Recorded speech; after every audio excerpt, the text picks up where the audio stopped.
Welcome to episode 24 of Post Hunt Clarity. And this is going to be a good one because Ben Resnick and I found our first ever podcast guest. Ben, I'll let you introduce Cole. So we are excited to have on the pod tonight Cole O'Brien. Cole, what is your Instagram handle? I get it wrong every single time. So it's SW_Ohio_Whitetails. So Southwest Ohio Whitetails. Gotcha. So I'm guessing you're from the Ohio area then. Specifically Southwestern Ohio, yeah. Okay. So I've talked a lot on the pod about like being from Wisconsin, growing up hunting there, moving down to Kentucky, but basically Ohio. And so Cole lives about 45 minutes from me now. He's one of the first guys I met when I moved down here. He's really the only guy I've met that hunts, and he kills some freaking giants. So we are excited to have him on the pod tonight and want to say thanks for taking some time out of your day to do this with us. So should be a good episode for everybody. We've never had a guest before, so Gabe and I are kind of winging it here, but hopefully this goes well. So this episode sponsored by Up Zero Sugar Shirley Temple. And by Bubbler that my girlfriend bought at Menards. And I know you guys are from Wisconsin, but yep, Ohio, and that's okay. Cole's got we don't have State. a college football team, so you're good. We have a pro team. Right. All right. Well, not to put you on the spot, Cole, but I guess we'll kind of get into it. What? Obviously, you're from Southwest Ohio. What is kind of your background in hunting, I guess, or really just in life? Give us a little bit about yourself. What's kind of your 2-minute elevator pitch about yourself? Well, I guess I'll start with the basics. So, I was born and raised just east of Cincinnati. I don't know if you guys are familiar with Kings Island, the amusement park. Yep, down here in Mason. You are. Well, I'm about 15 minutes north of there. Gabe, just for a little context, it's like the whole town is like a valley fair. Yeah. Yeah. Yes. I think Ellie talks about it, and I was like, nah, you don't know what. Anyways, okay, I understand. Yep. So anyway, but yeah, so I've been here my entire life. I'm married, been married for 5 years, got 2 boys. Eli just turned 4 yesterday, and Clay turned 2 back in August. So I missed how old you said you were. The kids are 4 and 2, 2 and 4. Oh, I haven't even said how old I am yet. Okay, I was gonna say, I was like, hold up. No, I'll turn 27 next month. So yeah, I'm too young to have a 4-year-old. That's fair, but no, I started hunting in 2011 in East Central Ohio. My grandparents have a farm up there. My dad, he took me up there for youth gun season, and I saw a lot of deer. Didn't shoot anything. Got yelled at a couple times for not paying attention, sleeping. So that's what really started it. But I picked up bow hunting in 2014 when I got my first vertical bow, and gosh, I don't think I've even shot it at a single deer. That's normally how it goes when you start, yeah. I didn't know what I was doing. So getting into it, was your family pretty big into hunting too, or did you just kind of develop, like somebody took you and you just developed a passion for it from there? So my dad and his brothers, they hunted a little bit, but where they're from, I mean, there's just deer everywhere. So it's just one of those things, you just go out and hunt for fun. Like no bow hunting, like deer drives, that's kind of what they grew up on. So that's what, my earliest memories are doing deer drives with my dad and my grandpa. So it wasn't as hardcore as what I am now, but it at least introduced me to deer hunting, and I'm so grateful that he did that because I love it. Well, and that's where it's like the most fun too, is when you're young and you're not like that. You just do it because you love it. Now it's like it feels like work half the time. It starts to feel like, So yeah, cool. Well, thanks for northern Wisconsin. Thanks for joining us tonight on Post Hunt Clarity, and well, just kidding. No. Yeah. So, what did you say, Gabe? No, I said he'd blend right in northern Wisconsin. Right. He grew up on deer drives. Oh my gosh, we should have you up for a drive. Did all the old guys have Busch Light in their pockets while they were deer hunting too? No, they didn't. But well, that's good. At least your woods is safe. Where we hunted, their farm was surrounded by public on 3 sides, and it's an Amish country, so it was nothing to see a van of 20 of them. Yeah, They just hop out. mowing down deer. Yeah, that's funny. So now, how did it go from kind of like you having this passion of what you did with your dad and your grandpa to like, because now you're like there's guys that hunt, and then there's guys like us three that like hunt. You know what I mean? Like live for. Like, how did it kind of come to that next stage of hunting for you? Well, I guess it really started. I don't know. So I have 3 brothers, but we all hunted. But I think I'm the one who takes it the most seriously. I forget that I don't know. you have a third brother or a second brother, I guess it'd be to you, right? Yeah, Yeah. yeah. Is he older or younger? So I have a twin brother. He's a minute Yeah. older than I am, and then I have an older brother who's 4 years older, and I also have 2 step siblings. So Right. it gets pretty crazy pretty quickly. But my earliest memories, I remember getting my first trail camera. It was a horrible Wild Game Innovations camera, but I loved going out there and checking pictures and seeing what was on it. Gabe And I just had my pulled down a wild game camera on Saturday when he took me out to his lease. Right here. yeah. These things, to be completely honest, I probably had 8 of these in my life. Some have gotten stolen, and I think I've left some. They're like $30 a camera. And dude, these things kick ass. These things work really, really well. Not that I'm a I'd be lying if I fan at all, but I admit that they're good cams. I'd be lying if I said I don't have 5 of them. Yeah. Well, they're cheap. Cameras are expensive. You got ones that send them to your cell phone now, right? Or are you still using the old traditional? You got to go check them. I use Tacticam for all my cell cameras. Sure, but you still still run regular. Yeah. So the place actually where we'll get into this later, where I shot my buck this year, it's right behind where I work, so it's nothing just to drive back there, pop the cards out, put new ones in, and sure, where it's convenient. Yeah, it's all my tougher to get to spots, and other farms that I have that are a little further away, those were all cell cams. Yeah. So back to your backstory of hunting, just out of my curiosity, were you always a big buck hunter, or were you more of like a meat hunter, or just like, hey, I just want to kind of kill whatever I think's a good buck, or kind of what's your story with that? So actually, I started off, well, I wouldn't say I was always a big buck hunter. My first ever deer was a doe. I remember it clearly. It was youth gun weekend, and I shot her at 7:30 in the morning, and I got yelled at because my dad had to come and clean her out. And he was mad. He was mad because it was a doe. But I was 12. I didn't care. I was just excited. But as I think I've gotten older, I've killed, smaller bucks. I've killed some does. Like now it's not to the point where I'm trying to chase bigger deer, but like I would say my number one thing is always targeting mature deer versus big deer. So obviously, bigger antlers come with that. So I would say that's kind of where I started, where I'm at is just, I'm after a certain age class versus like a certain size. Yeah. Well, and Gabe and I talk about that a lot of like, you've seen where I hunt, Cole. Like, I just don't have the caliber of deer you have an hour north of me. And like, Gabe's kind of in the same, he's building some really good properties, but Northwest Wisconsin, I mean, if it's brown, it's down up there. So we talk a lot of the time, like, who cares what it scores? Like, just kill the most mature deer you can. And like, the genetics are going to be what the genetics are. But like, a mature deer is something to be proud of, regardless of what it scores. That being said, you've shot some pretty crazy scoring deer, but we'll get to that in a little bit. So back to, I guess we didn't really get to how you got pretty serious about it. So how did that kind of start to manifest?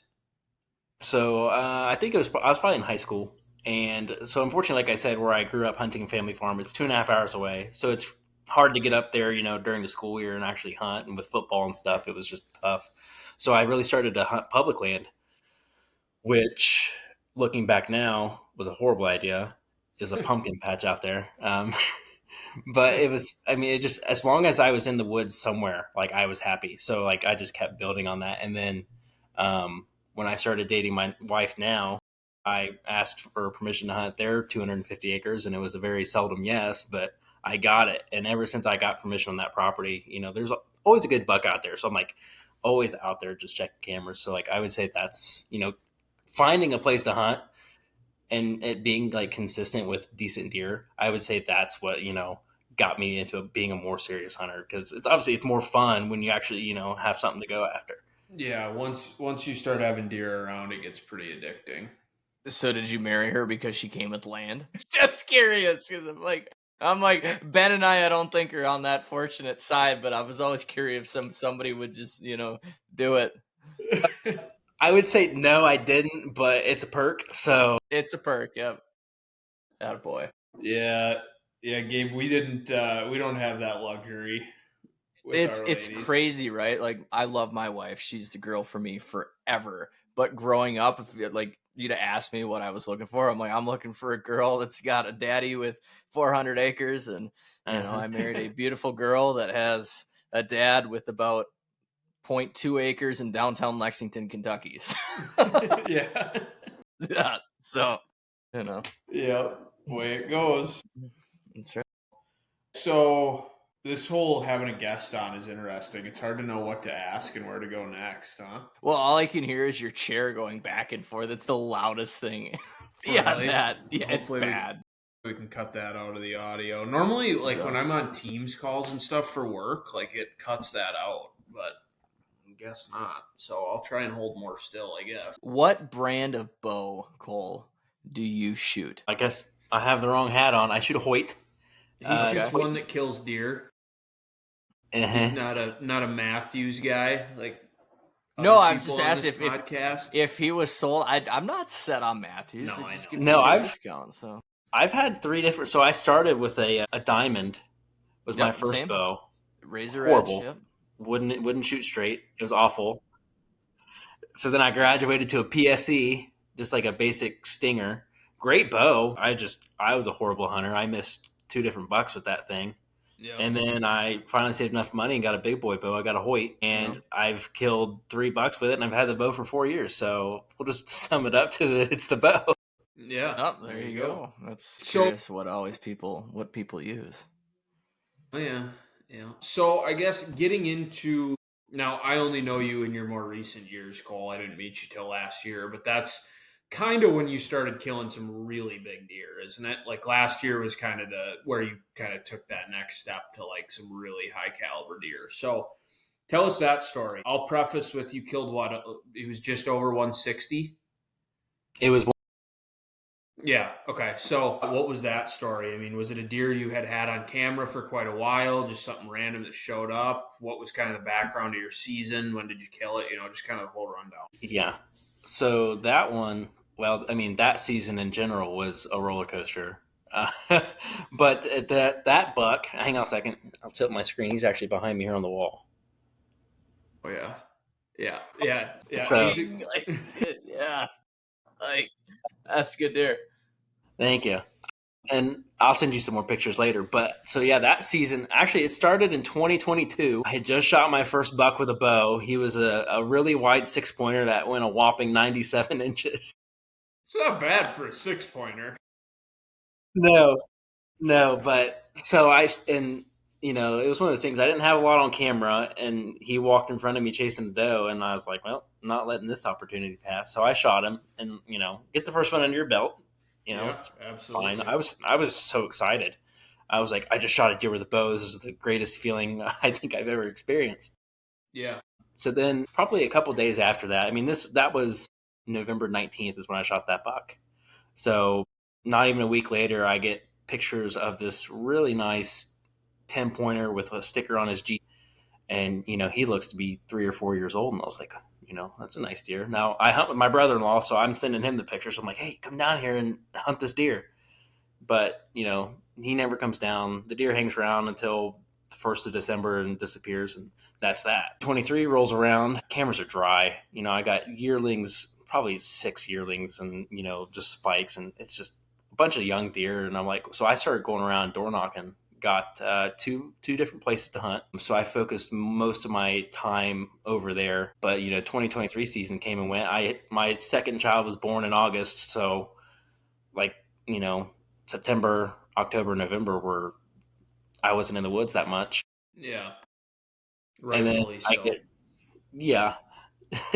I started getting pictures of a really clean 10-point with 12-inch G2s and 13-inch G3s, and he's just a huge deer, and I'm like, I gotta get after this deer. So I was able to hunt him a little bit. He daylighted a few times. I was in the wrong tree stand. We all know how that goes. Yeah. And then he's around for a month. I'd say middle of October, middle of November. and he's gone. Don't think anything of it. I'm just like, well, maybe he'll come back. So then the 2024 season rolls around. Same boat. Nothing here. The home farm, as I call it, it's where my in-laws live. And there's nothing on camera. There's one, I think he's 3, maybe 4. It's Ben. It's the deer I killed this year. I named him JJ. Yeah. Okay. So he was around last year. My next question was going to be, are you a name your deer type of guy? Kind of. Yeah. I think about it long and hard, and then I'm just like, he's the big 9 or whatever. Yeah. It's always, the big 8, or something like that. Yeah. But yeah. So anyways, back to your story. So he's on camera all summer long, and I'm like, man, that'd be a really good deer for next year. But what am I going to do for this year? Yeah. And I went out and I got one more permission piece, maybe a mile away. But the guy, who owns the land, he's a super nice guy. He's one of the local farmers, but he was letting me bow hunt early season because he has friends who hunt during the rut. I'm like, fine, I don't care. Hunting's hunting. Yep. And I put a camera out there, and 2 days later, I got this stud. I mean, he wasn't like the biggest antler. He'd probably go 150, 160, but just a huge body. I mean, it looked like a small cow running through the woods. So I'm like, I'm going to go hunt this deer. And on my second sit, I shot him at 25 yards. He was quartered away a little bit, put it right behind his shoulder, wasn't a clean pass through, and the blood was very minimal. So I tracked him for, I think it was just over a mile across 3 different properties, and I lost blood. So I was a little salty about that.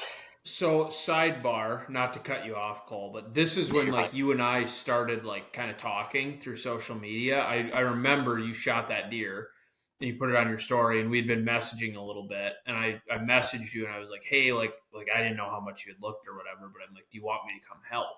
Like, do you want just like a second opinion or, help tracking or whatever? And you're like, no, like we've exhausted because Ben's effort for tracking.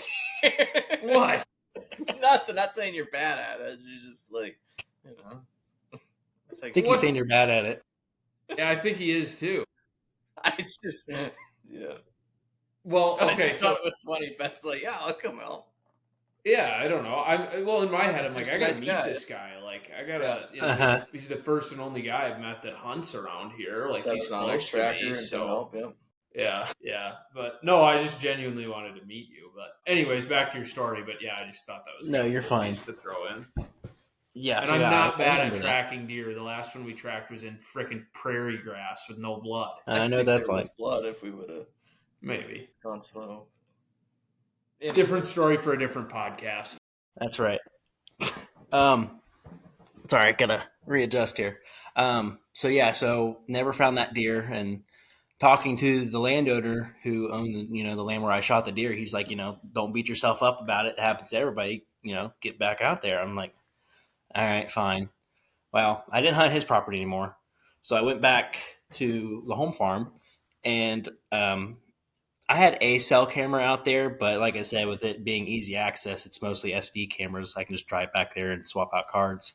So I pull a card, and sure enough, I have one card that's like keeps telling me error, and it won't load. And I'm like, all right, I guess I don't really need to look at it. And I finally got it to work, and thank goodness I did, because I got a video of that buck. He showed back up, and now he had basically the same big, mainframe 10-pointer, but now he's got a little drop. It makes like a 90 out of the back of his antler. And I was like, holy cow, I need to go hunt this deer. And I think I made 3 sits for him with nothing. I wasn't even sure if he was around or not, but I don't want to say I vaguely remember. I remember vividly he was November 1st, cold front had come through, and I talked to my boss, who's my father-in-law. I said, hey, can I get off, 2 hours early to hunt?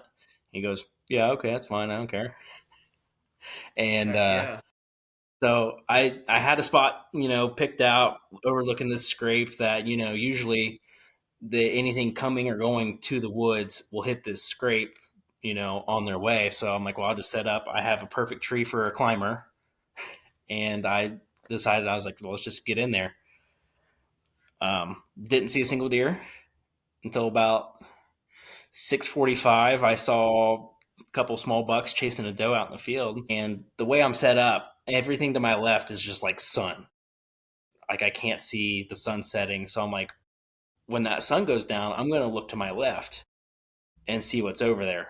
And no sooner than the sun got behind the trees, I looked to my left and he's standing there at 30 yards. And I'm in my climber, and I should say it's not mine, it's my brother-in-law's, but there's no bow hanger in the tree. So it's just like my bow's just sitting across my lap in this climber. And I go to pick it up, and my sidebar dings the tree stand. And the deer, he just looks up at me. And I'm still sitting down, like I can't stand up. And he goes about his business. So I'm sitting down facing the field, and he's off to my left. So I'm like this, and I 30 yards smoked him. Didn't even get a chance to stand up. Dude, it was a perfect shot. And I watched him run out into the field, and then he disappeared. So finally I'm like trying to, find him. And I see White Belly laying down in the field, and I went nuts. I started screaming. I called my wife and told her, and she goes, "Nuh-uh." I was like, "Uh-huh." That's sweet. So, and then so that's how that came to be. But yeah, he ended up going 160 and 2/8 as a 6-year-old. Well, he's that old of a deer, huh? Yeah, because like I said, my pictures date back to 2022. And funny, after I shot the deer and posted it, I started getting messages from a guy who farms up the road about 1.75 miles, almost 2 miles away. And he goes, I got that deer on camera the last 3 years. And so he's sending me, he's got all the velvet pictures. And he's like, yeah. So he's like, I used to watch that deer through my spotting scope. He's like, I'd watch it walk out of our woods, cross the road, walk into your woods. He's like, I think I watched him do that on, what did he say, October 31st or November 1st. And I was like, well, that's when I shot him. So, but I had gone back to pulled my card out of my camera, like I said, SD camera. And sure enough, I had a video of him coming back into the woods that morning at 4:30 in the morning. I shot him just over 12 hours later. Jeez, that's crazy. I'm looking at your Instagram now, though, and I think that 6-pointer you killed might be your most impressive deer. That thing's a freaking giant. Gabe, I just sent it to you on Instagram. It's like a mega 6-pointer. Yeah, he's very, very wide. Very wide. Yeah. Yeah, that's a super impressive 6-pointer. Wow. Yeah. It's kind of like my big 7. Kinda, yeah. Saw this year. That buck was back on trail camera last week too. So. Really? Over in the orchard plot, yeah. I flipped a picture of him. Gabe passed a big 7 opening day in full velvet still. It's a 3.5-year-old. I mean, it was probably... That's all they are up here. I don't think there's a 4.5-year-old on the property. Yeah, that's... And that's what I hate about this area. You get all these 3.5-year-olds, and you're like, okay, next year we're gonna have a bunch of 4.5-year-olds, and then somehow, and then next year it's just all 3.5-year-olds again. Yeah. They just don't make it. They disappear. They don't make it. Well, and in a lot of areas in Northwest Wisconsin, there's 1 or 2 3.5-year-olds. I mean, it's a 3.5-year-old where we're from is like a 5.5-year-old in Ohio. Like it's just so. Question: it's kind of the mature deer in the area in Northwest Wisconsin, at least. Where you're at in Ohio, do all of your neighbors hunt? Most of my neighbors have more than one hunter, I should say. I mean, even the woods that I hunt, so the rule, air quotes on rule, is family only. But there's still, myself, my wife's cousin, my brother-in-law, my father-in-law, he hunts sometimes. So it's like, even though it's family only, we have 3 to 4 hunters at any given time. Okay, so everybody gun hunts and you're shooting quite a bit of deer off the properties. Oh, yeah.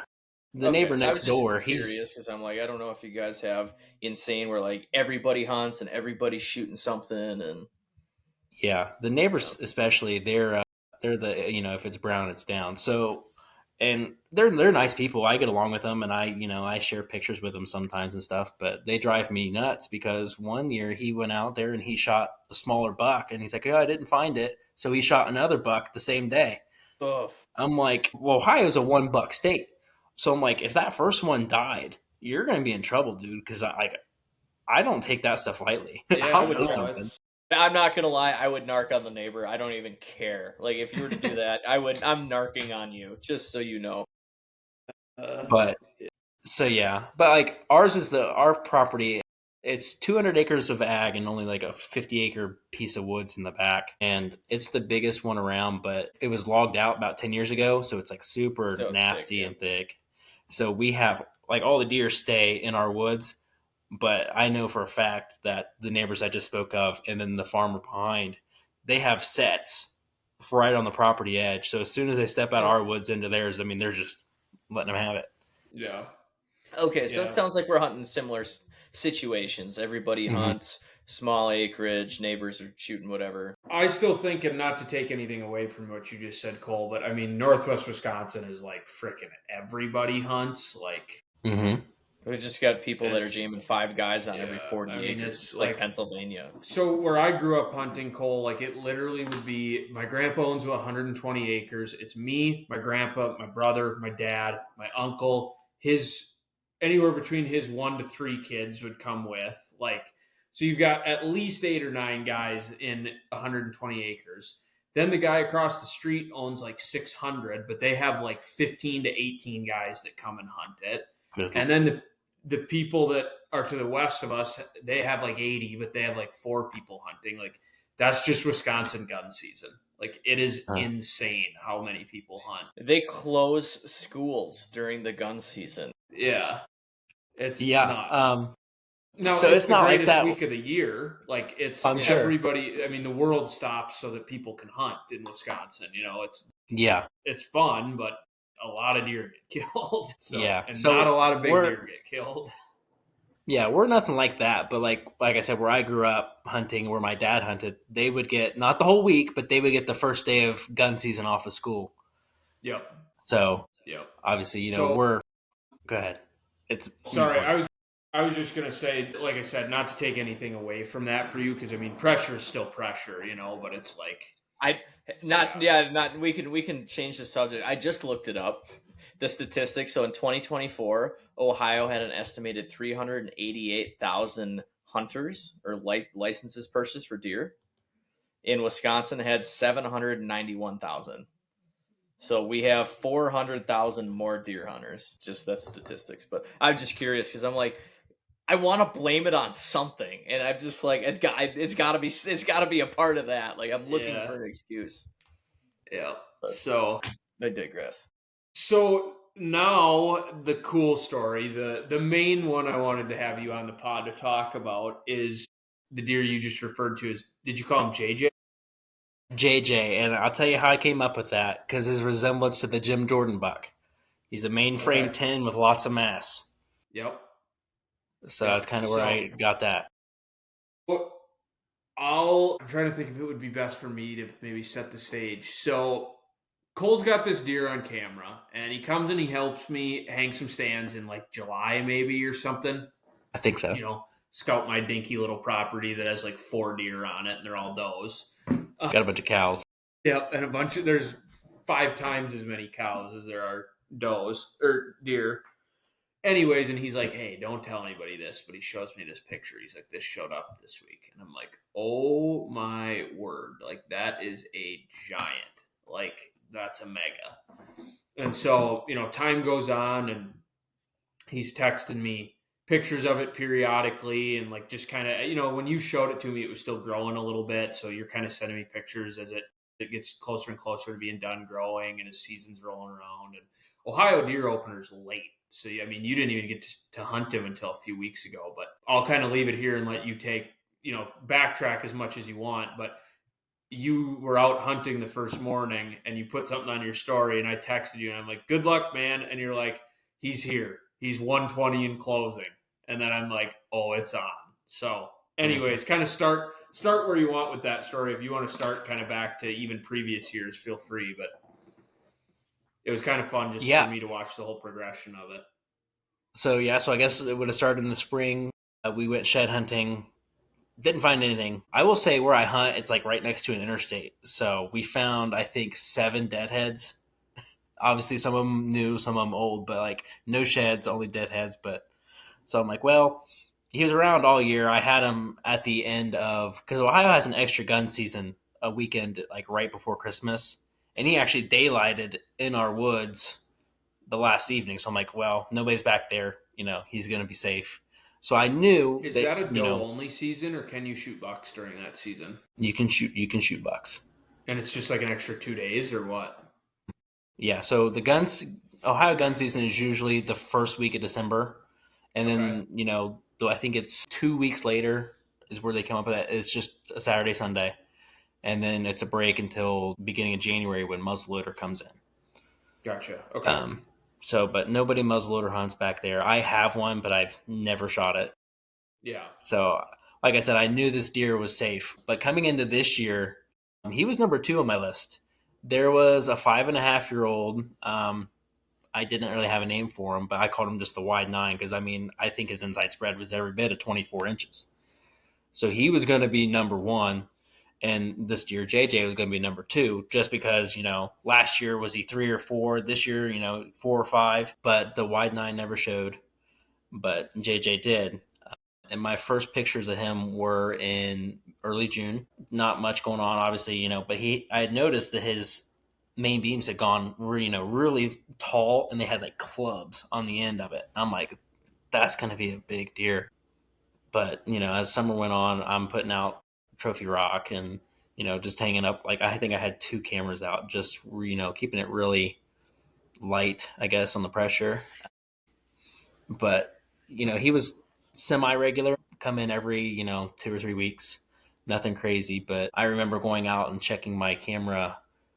It'd be July 20-ish in that area, and I remember just like going through. I had a rec league softball game, so I'm like just scrolling through as fast as I can, and boom, at this point he's already 160 inches, and we still got 2 or 3 weeks of growing left at least.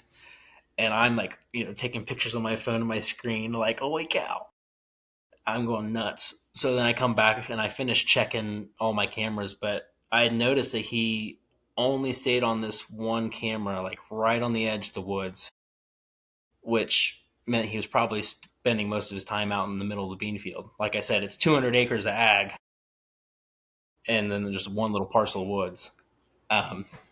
So, and like I said, I knew he was around. He just wasn't like super regular, but it's fine. But yeah, he just kept growing and growing and growing. And I actually ended up getting some really good footage of him with one of my friends. I think it was like 95 degrees outside, and we went and hung a tree stand for him. I'm like, well, bring your camera. Let's go see if we can see this buck. And sure enough, we saw him out in the beans. And I mean, he's just a monster. Like the guy, my friend Braden, who was filming, you can hear him going like in the video. It's just like, holy cow. You sent me that video, and I remember your text was literally like, ignore us, like oohing and eyeing at him, because there was a lot of that in the video. Yeah, he's a mega. So, but then, yeah, as the summer progressed, obviously it got pretty dry. We didn't really have an EHD problem. Southeast Ohio got it real bad, but my county specifically didn't have any confirmed cases, luckily. It's good. But I knew, he was going to be, trying to find some water. And we do have a ditch that runs through the middle of the farm, kind of separates, the front half from the back half. And I had seen him come up out of this ditch one time out into the beans. So I'm like, okay, he's living there. And I think knowing that he was there, and I'm like, that's fine. I don't need to go put any more cameras up down there. Like, I just need to leave him alone. I think that helped a ton. Because my in-laws are building a house close to the ditch, and he hunts, but it's not like a serious hunter. But he has a camera out, and he's like sending me pictures. He's like, look at this deer, and I was like, oh, yeah, he's back there. I got pictures of him too. He was getting pictures of him. Yeah, so he actually sent me the first pictures of him hard horned. I didn't have any of him hard horned, but he did. So I was like, okay, he's alive. Because I think my last picture of him was end of August. So I hadn't had a picture of this deer in probably almost a month, and season was about to start. And I'm like, where's this deer at? But like I said, nuts? Yeah, it did. Because I was panicking, but like I said, I knew he was living in this ditch because there was water, and I was just going to leave him alone. Yep.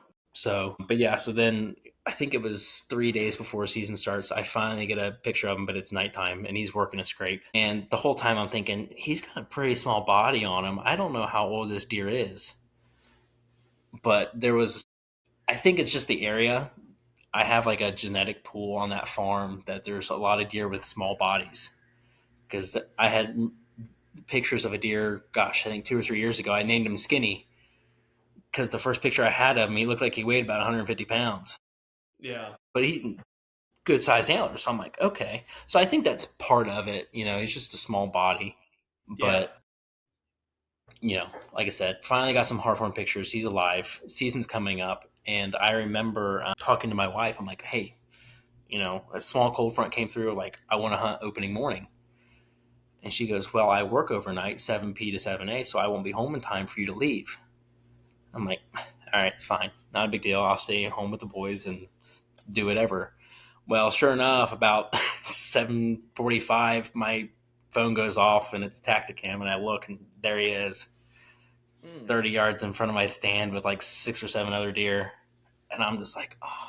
So she walks through the door. I don't say a word. I just like show her my phone, and I'm like, he's here. And she's like, oh, I'm so sorry. I'm like, it's fine. But so I shook it off. I'm like, I showed my buddies, like, I should have been able to hunt this morning.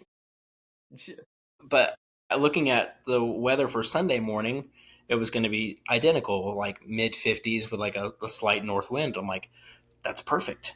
Because, that northwest wind is what I need to hunt this set. So I guess I should backtrack. I set a set just for this point where I've been getting all my pictures of him. He's not on a single other camera on this entire farm except for this point. So I hung a set specifically for him. So my alarm goes off Sunday morning. And of course, I love hunting as much as the next guy, but mornings are tough for me. I'm not going to be honest. But I talked myself into going, so I got out there, plenty of time, and I make it out to the set. I think I jumped 2 does because I could kind of skyline them as they were running off. So I'm like, okay, not a big deal. If he did what he did yesterday, he'll come from the beans to the scrape and then go into the woods and, circle back around, like he's been doing. So I got up into the tree probably 45 minutes before legal shooting light, and I'm just going through all my pictures from yesterday morning, just like watching him, come through the beans and come up to the scrape. But I noticed that he didn't hit the scrape. He kind of walked around it and stayed on the field edge all the way around and just kind of skirted the camera a little bit. So I'm like, okay, that's weird. But that was really important that I noticed that, because the scrape is 20 and this field edge, I ranged it at 30. So I have all these preset ranges in my head. Like, if he does that again, I know, like, it's 30 yards, use your 30-yard pin. Because I'm old school. I have a 5-pin sight, so I don't have a slider. Heck yeah, nothing wrong. If it ain't broke, don't fix it. So yeah, like, that's right.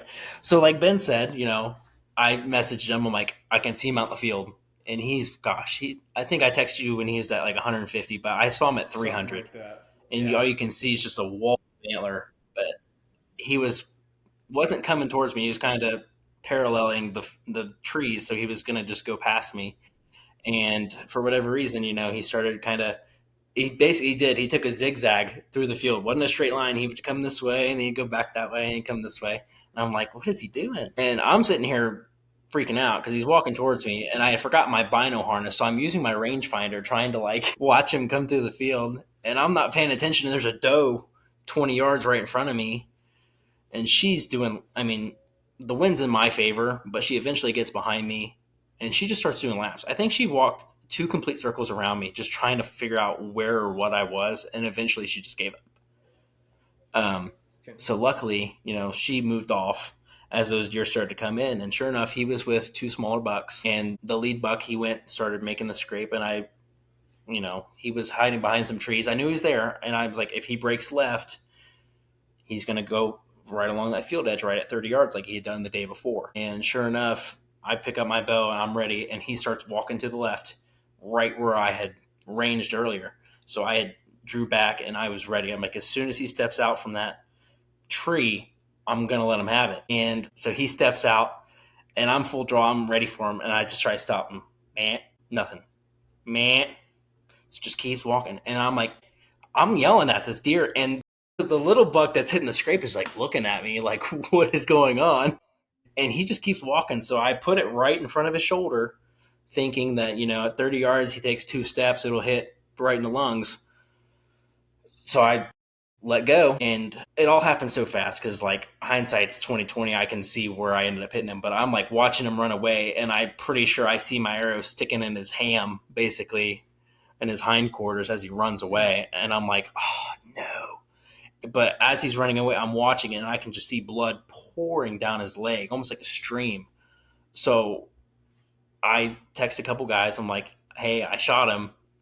I think I hit him back in the hindquarters, but there was a lot of blood. And they're like, oh, dude, if you hit that femoral artery, like, he's going to bleed out. I'm like, I think I did, because that was a lot of blood. So I was upset with myself, clearly. It wasn't the best of shots. But I was super hopeful that I would find this deer because of how much blood I saw. So I sat around for a few minutes, and I decided to get down. And I didn't see any blood on impact, but I saw where he'd ran into the woods, so I kind of just walked out that way, found some blood, stuck an arrow in the ground, and I'm like, I'll go to church, say a prayer, and then I'll come back and track him after church is over. So that's what I did. I think I shot him at like 7:30, and I didn't get back out there till almost 11:30. So I picked up the trail from where I had left my arrow, and where he had ran in was like some really thick, nasty stuff. You can't hardly walk through it. So I'm like, well, I know it opens up on the backside, so I'm just gonna, go around, and I'll meet you guys on the backside as they're following the blood trail. And sure enough, I get into the woods. And I didn't even make it around the backside yet. And I looked to my right, and I said, "He's dead right there, guys. He's right here." And I couldn't believe it. They're like, "Really?" I was like, "Yeah." So he had actually ran like 50 yards maybe from when I had shot him. And I walked up on him, and that's why I say hindsight's 2020. I didn't hit him in the hindquarters. It actually went in just in front of, severed that artery, Yep. and I think it hit his hip bone or something, took a hard left, and actually came out mid rib cage on the far side. Made a complete pass through. And I was like, you tore everything up inside of him. yeah. Yeah. So I don't know how that happened, but yeah. And then I was like, well, where's my arrow? So I went back and found it. It had passed through that deer and gone, I don't know, maybe 15 feet out into the bean field. You're moving, damn. Yeah. Especially with Well, an expandable. well, I got new strings put on this year, and I switched to smaller diameter arrows. So I'm thinking those had to kind of play that. Easton's or Victory? They are the. Give me a second. Not the Ultra, the Ultra Centrums, I think. Not the Ultra, not the Ultra Views, not the Ultra Views. Well, that's gonna bug me that I can't think of the name, but I'm pretty sure that's gonna bug me. You got money. I gotta look it up. Ultra Views. I was gonna say the 110Ks or whatever. It's like $400 a dozen. That's gonna bug me. Now I'm gonna have to look it up because, man, is it Ultra? It's like, darn. Okay, hang on a second. Because now this is gonna bug me. I can't think. Okay, Yeah, well, I'm just curious. it's the. Guy. Yeah. See, I used to use Victories, but I got some different ones. I went a little smaller diameter. Nothing wrong with that. Get that penetration. So anyway, so I think that, and then I had gotten new strings put on. They're Rogue bowstrings. They're out of like East Central Ohio. Yeah. But I really like that. Man, that's gonna bug me that I can't remember. Hang on a second. I got it right here. 50 yards, and you blasted everything. That's kind of cool. Yeah, like I said, I don't know how it did that, how it turned left and went out like that, but it did. And there was blood everywhere. It was a massacre. But I will take being lucky over being good every day of the week. Yeah. Yeah. Yep. Yeah. I just shot one. Ultra. I'm assuming you saw it. I just shot one at 91 yards last week, and like it was a good shot, but like there's some luck involved in that too. Like the deer doesn't jump your string, like they don't just randomly start moving. You don't catch a gust of wind. Like it's better to be lucky than be good. Yeah. So the arrows they're called Ultra, but it's not Ultra View. It's Ultra with an A. The Ultra Centrums are what I have. The 204s. Alteras. Well, it says Ultra on the website. ALTR. Yeah. Huh. Never heard of her. No, I haven't either. Interesting. But okay, he found a secret that Ben and I now need to dive into. Yeah. I mean, I ordered them all on Rabbit hole. Lancaster Archery is where I got them from, but my local store carries them too. Of course, I had them after I already bought mine, but and then Cole, you're a big hunting public guy, aren't you? You watch a decent Yes. amount of other stuff, don't you? And Gabe, Yes. I know you do. You know Sirius, the arrows they all shoot? Sirius archery products, those are made in Florence. Really? Like their headquarters is over in, so Gabe, just so you, that's like over by where the airport is. So Okay. like 15 minutes from me. Yeah. So I don't know. Not Random. bad. That was a random side thought, but anyways. So yeah. So anyways, I walk up on the deer. I'm pumped, but I go to pick him up, and he's like stiff as a board, dude. Like he'd been dead for probably 5 minutes after I shot him. He expired because, like I said, I could hardly like lift his head up because he was just so stiff. So I was, excited, but at the same time, the high temperature that day is supposed to be like 85. So I'm panicking, like we got to get this thing clean. Yeah. We got to get some I was ice gonna say- quick. That was going to be my next question. Go ahead, Gabe. I was just gonna ask if he gutted his own deer. I started it, but I didn't finish it because I received about 4 or 5 phone calls back to back to back. Did you get them? And I'm like, yeah. So my buddy's like, you want me to finish that? I'm like, you can work on it. I said, I'll come back when I'm done. But after I think I had 3 or 4 phone calls. So by the time I got off the phone, I look over and he's like, it's done. Yep. It's awesome. Yeah, how'd you keep him cold and from spoiling? Well, I remember that. It was like 86 degrees that day.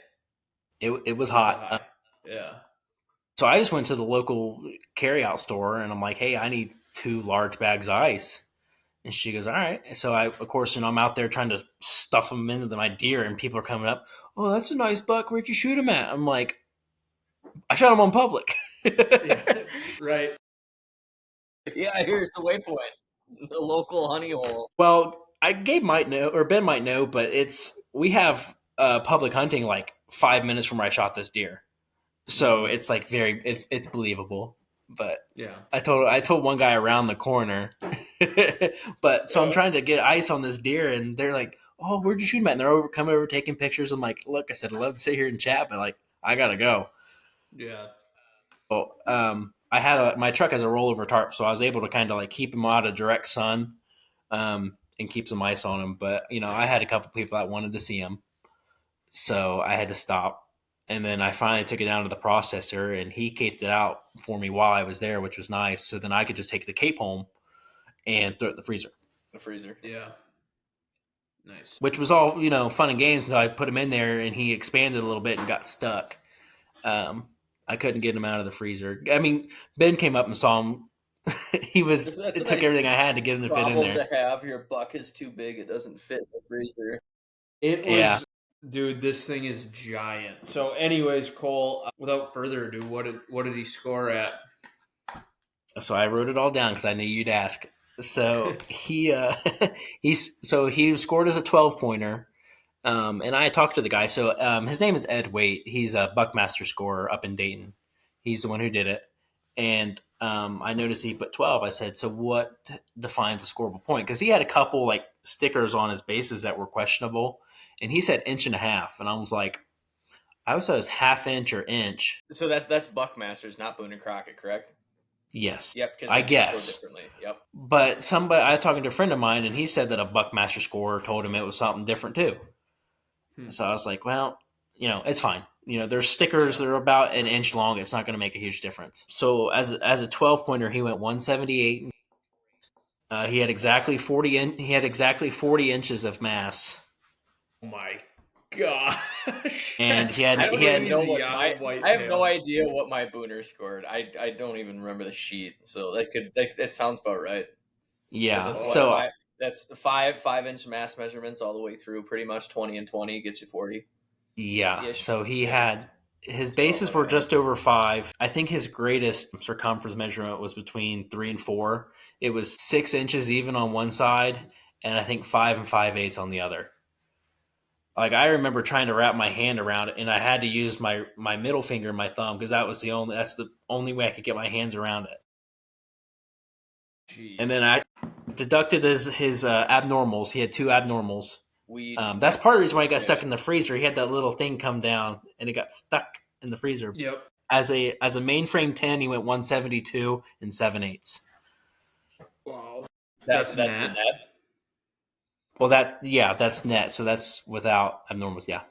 Yeah. Wow. He netted higher than my Booner. Yeah. So I don't know if I'll have him Boone and Crockett scored or not. We'll see. I would 100% Boone and Crockett score that deer. Yeah, I would, because that'll go 180 as a Booner. If there's some 1-inch stickers there, that'll go 180 as a Boone and Crockett. What is Booner? Is it 170? 170 is all time. All time is 170. The books for 2 years or 3 years is 160. I'm still in mule deer mode, so I can't remember.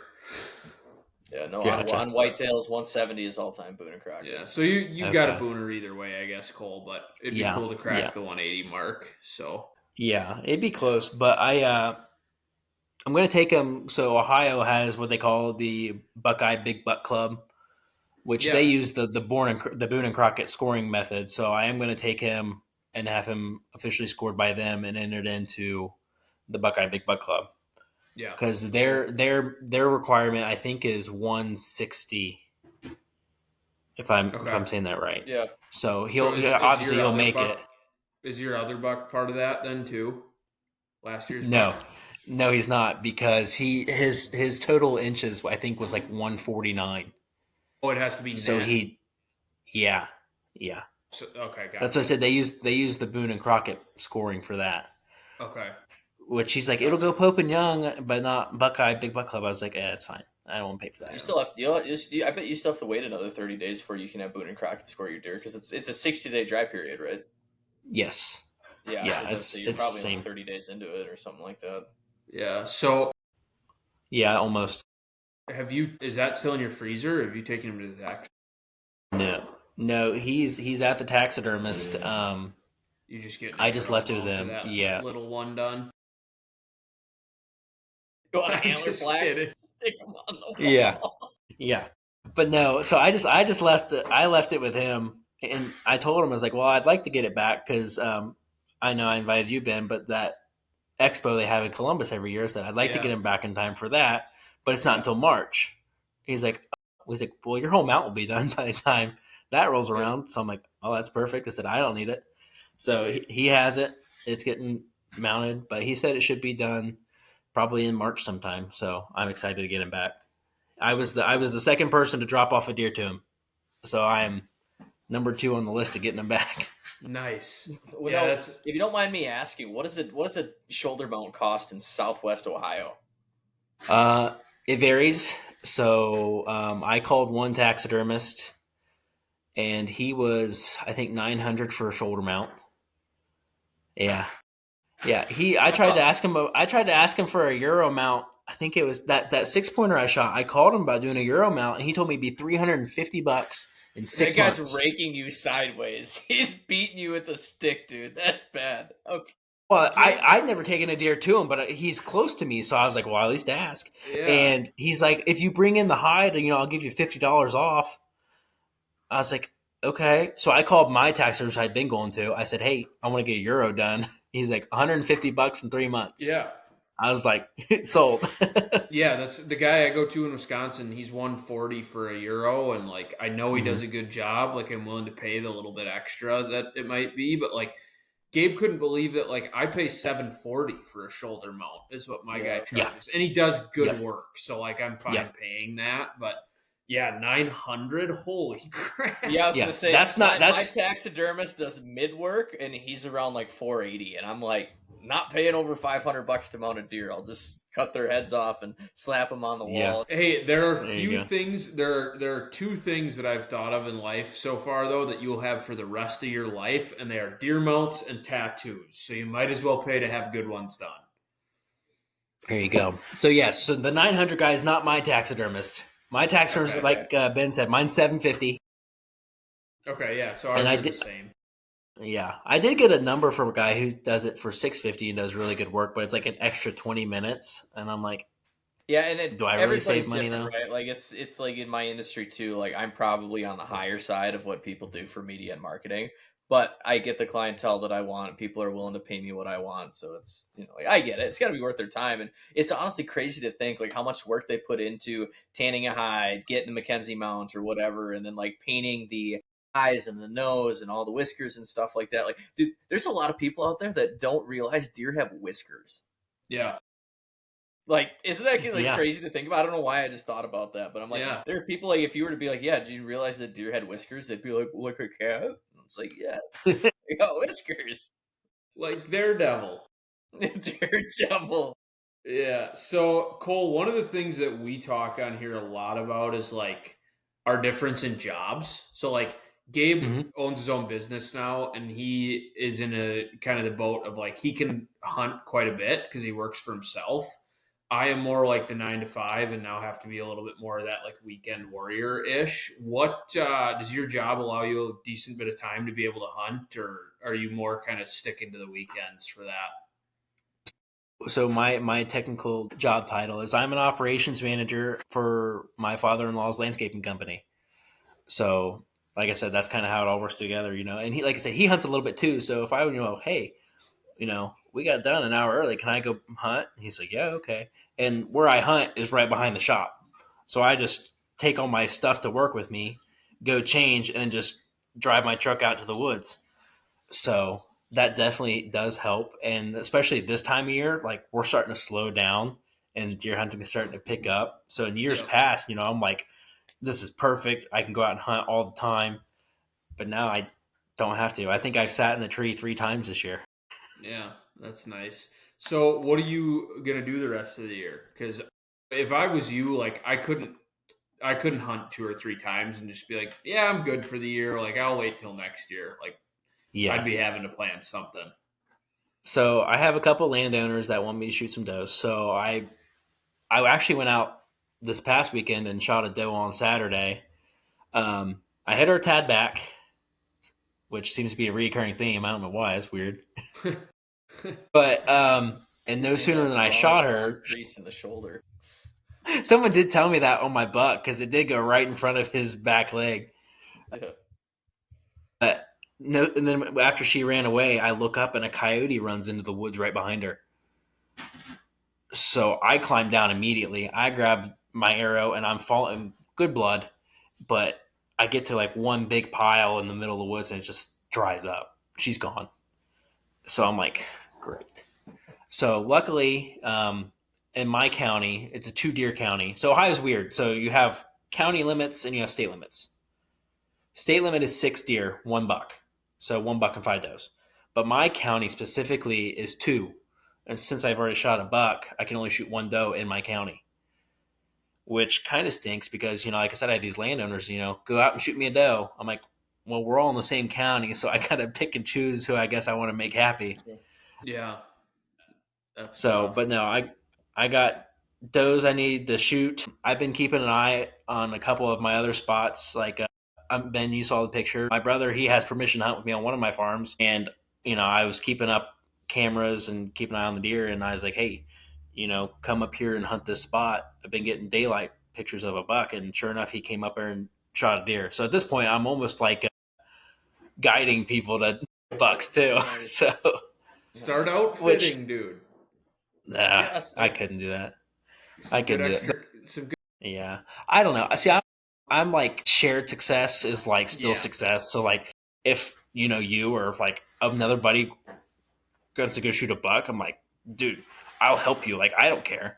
Because like I said, the farm where I have permission, my brother has permission, and then one of my friends does too. And so I'm like keeping tabs over there, trying to hey, big buck showed up last night. And he's like, oh, okay. But he lives in Tennessee, so he can't come up till first week in November. So I'm like just trying to like pattern these deer and find out where they're at for him. Yeah. And I've got 3. Well, they all showed up after I shot my buck, of course, but I've got 3 really nice deer on camera right now that I'm hoping somehow magically make it to next year. Yeah, because it's still early in the season. The next 4 weeks or so is going to be insane, and then gun season. But after that, it should cool off a little bit. Yeah. So cool. Well, Gabe, do you have what else you want to know? I don't know. He's a pretty good storyteller. Sounds like he's the guy that's gonna not just kill a couple giants, but sounds like you're probably gonna be killing pretty good buck year after year, or that's the goal, right? You're gonna, That's keep trying to hunt mature whitetails in Southwest Ohio. that's the goal. Yep. So, but yeah, like I said, I got a couple good ones on camera. I think I might have sent them to Ben. So Ben, you might have to show Gabe, but I got one. If he survives, he'll be fairly large. We'll just say that for next year. Good. Yeah, you get some. Do you good do ones do you going do on any for- out of state hunts? I don't. I wanted to. Like I was I gonna thought say, do about you have any Kentucky desire? a little bit. Yes, obviously with two younger kids, it's hard to travel It's like hard. that. But Yeah. I would absolutely love to. Like I've looked at public in Kentucky and Indiana before. Well, I tell you what, you ever want to shoot a fork buck? Man, I got the place for you. You got an invite right now, I'm telling you. I'll have to come up during gun season and experience a Oh my- Wisconsin gun A season. Wisconsin gun season would Dude, be you are welcome so fun. anytime. That would be fun. It's all camaraderie. It's the first Yeah. 2 days is sitting and trying to shoot something, and if you have a tag by the end of day 2, it's deer drives. Yeah, it's from a hunting standpoint, like you're probably, it's going to be a little lackluster, but from a camaraderie and just like fun in the woods standpoint, like Wisconsin gun season is awesome. Like it's so Yeah. fun. But Yeah, and like you mentioned earlier, you asked me if I like the hunting public. One of my favorite videos to theirs of watch is when they go back to Wisconsin and they all start gun hunting together. Like those are my Yeah. favorite videos to watch, and Yeah. those get the most views too. So clearly, I'm not the only one who thinks that way. Yeah. Yeah, it's those videos and then their late Ohio muzzleloader drives that Yes. they do. Yeah. Yes. Yeah, those always. So yeah, those so always kind seem of to come like out in February, but yeah. Yeah, so when they do like their drives, so like that kind of terrain, because they're in eastern Ohio is where that's at, which isn't too terribly far away from where I grew up hunting. So like doing deer drives in the hills like that's the stuff I grew up doing. So yeah, those are some of my favorites to watch too, because I'm like, hey, I was doing that not so long they'll ago. do that this year, just depending if they were hunting over in one of those EHD counties or not, because that seems Yeah. that side of the state got pretty wiped out. Yeah. It did. It got it pretty bad. But there's a lot. I mean, there's still a lot of public land in east central and southeast Ohio. So like, yeah, there's a couple areas that got hit hard, but there's so many deer down there. I mean, it might take 1 year to bounce back, and I would assume it's Sure. probably fine. Well, that's good to know. At least somebody from the area's got some confidence, because you just never know. We read these things online, and I'm like, if that happened up here, I don't know if the deer population would ever recoup. Like we had Yeah. that in 2013. We had a crazy bad winter. Plus, the wolf population started getting up there again, and it's like it was noticeable for the first 3 to 4 years after that, where it was just like nobody's seeing deer, nobody's seeing deer of any caliber, and then like kill the doe tags, kill whatever, like. I feel like every state struggles with their own problems, and it's kind of cool to talk to people from different parts of the country because, like, sure, we complain about predators and winters and the amount of hunters, but other people have, EHD going crazy, and then it's like, oh, they can't get tags anymore or whatever it is. Like, everybody's got their own problems. Yeah. So obviously in Ohio, the big problem is crossbows and corn piles. Yeah. Fighting people on Instagram right now because somebody posted a video on TikTok of them pulling out a crossbow and shooting a deer, and then like I commented cross gun, and dude, I'm getting so much hate. They're like, "Oh yeah, show me your recurve," and I'm like, no comparison. You're comparing apples to oranges. I'm like, if you have to manually draw it, I'm sorry, we might have different opinions, but I'm like, Yeah. shoot a cross gun. Yeah. No, that's. I'm not a But that's- crossbow. Yeah. Which I mean, Yeah, I don't know. I've never used one. My brother, that was like the first bow he bought was a crossbow, and like I was mad because he's like, "You want to shoot it?" And I'm like, "Sure." So we stepped back to 50 yards. You just line it up on the scope and let her have, and it was perfect. I'm like, I wish it was that easy for me too. Yeah. Well, But good thing I I didn't don't make the joke I was about to make. go for it. I don't care. I was gonna say, guys that shoot crossbows get beat by their wives. What's funny though is once you, and not to get into like the technical like gear nerd or like gear nerd side of it, but once you learn like about kinetic energy and all of that, like it is way more efficient to kill a deer with a compound bow than it is with a crossbow. Like it's easier to make a good shot with a crossbow, but like you have way more kinetic energy, you have way more chance of getting a pass through. Like I don't know, your odds of killing a deer once you make a good shot with a compound bow are way higher. Yeah. And that's like the same, argument of mechanical versus fixed. Right. Yeah. I've always used mechanicals, and I've lost one deer, And I think it's because it was old and it didn't expand like it was supposed to. Yeah. Well, and that argument too is like they all have their shortcomings. You just kind of have to choose what is most important to you, right? Like a lot of people's argument with expandables is if you shoot them too far back or if you make a bad shot, it gives you confidence because you have the biggest possible hole in the deer, right? For me, I've lost a couple deer where I've hit them in the front shoulder. I haven't gotten through the shoulder. So like I went to the heaviest arrow setup with a single bevel broadhead that I could this year because I'm done being worried about the shoulder. So for me, like that's what gives me confidence, So it's just and he shoots a deer at 91 yards with a heavy arrow and a fixed head. That's the best. That's going to be such a good episode to talk about. Yeah, that's also going to be a great. So Cole, so Gabe has a YouTube channel. Like if you get bored, it's called Hunting with Tourette's, and so he's got his Booner videos on there, which is a cool video. He's got a couple other cool views, but he came with and he filmed the whole thing. So like we're gonna have a pretty sweet YouTube video about it. So yeah, should be. Yeah, I've seen all your stuff on Instagram, Ben, and it looks awesome. Some of that footage you got, and like the actual kill shot was so cool. Gabe is pretty good with the camera in his hands, and then he went out there with a whitetail tag that he went out there hunting because their season opens like the 30th of August. It was normally the 30th ish, yeah, or whatever. It was whatever that Friday was, 29th. Yeah, so Gabe went out there on an early season trip and didn't fill his tag. So the plan was kind of if I filled my mule deer tag, maybe we were going to try and get him on a deer. So I filled my tag, and then he gives me the camera, and I'm just a bot, dude. Like I've got no clue how to run a camera. Nobody does. Yeah, you're just like my business partner. Yeah, and like trying to walk with the camera in your hand, and like keep my focus on where the camera's pointed, and then like where I'm walking, and where the deer might be, and where you are. Like that is so underrated. How hard that is. Like to consider all of that at once, it's brutal. But. Yeah, it's just an experience thing. It's just you do it every day, you get used to it. It's just like having a third arm. Yeah. So, well, let's wrap this up a little bit. It sounds that was a pretty epic story, and this guy's gonna kill some giants. I think on the next episode we'll probably talk about Ben's hunt in North Dakota, and then I'm leaving Thursday morning for another out of state hunt. I got a Missouri tag that. Dude, I don't know. I came home from this trip, and as of like 6 hours ago, I got a really bad sore throat. Ellie's been deadly sick. I'm like starting to feel it, and I'm like, the last thing I want is to be grinding on public in Missouri while it's cold. Like it's gonna be chilly, which is good for the hunting. But I'm like, dude, if I feel like crap, this hunt's gonna be miserable. Yeah, that sucks. Well, and like any other guy, when I'm sick, I'm a baby. Like I'm a baby when I'm sick.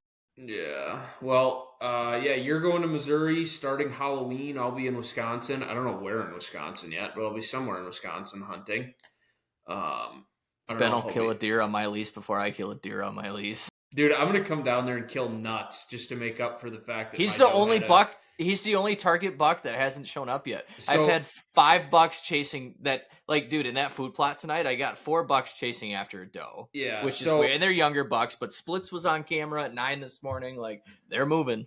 Yeah, so not to ruin our next podcast episode, but Cole, the deer I just killed in North Dakota didn't have, normal parts that a buck would have. Right.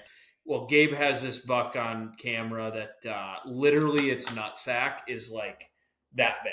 Like a watermelon. The first time he got a picture of it, he's like, this deer's going to die. Like I, thought something was wrong with it. I still think there is something wrong. Well, there is, but he's hung around so I told Gabe, I'm like, I'm going to come up and shoot that thing just to compensate for the last deer I shot. Yeah. Shoot one with the balance out. Nuts. Yeah. Shoot one with the biggest nut sack I can. So, well, anyways, awesome. Cole, this has been a blast. I'm sure we could talk all night, but thank you for joining us. We appreciate it. This should be a great episode. So, we'll all three have to find time to meet up at some point. Yeah. No, like I said, this is my first time ever doing a podcast, so I appreciate you guys having me. But Ben knows it was awesome. I got a couple pictures of some public land giants too. If you ever find your way down to Ohio, you guys are more than welcome. I'll show you around. Yeah, I'll have to find some spare time somewhere here or there. Yeah. So, we'll get out there at some point. I don't know. I've kind of decided I'm going to be in Ohio next year, one way or the other, whether it's public or permission. I'm not doing Kentucky again. I just can't do it again. So, anyways, more on that soon. Yeah, but all right. Well, Post Good Hunt deal. Clarity, episode 24, brought to you by 7-Up and Bubbler. Thanks for listening. Yep, we'll see you.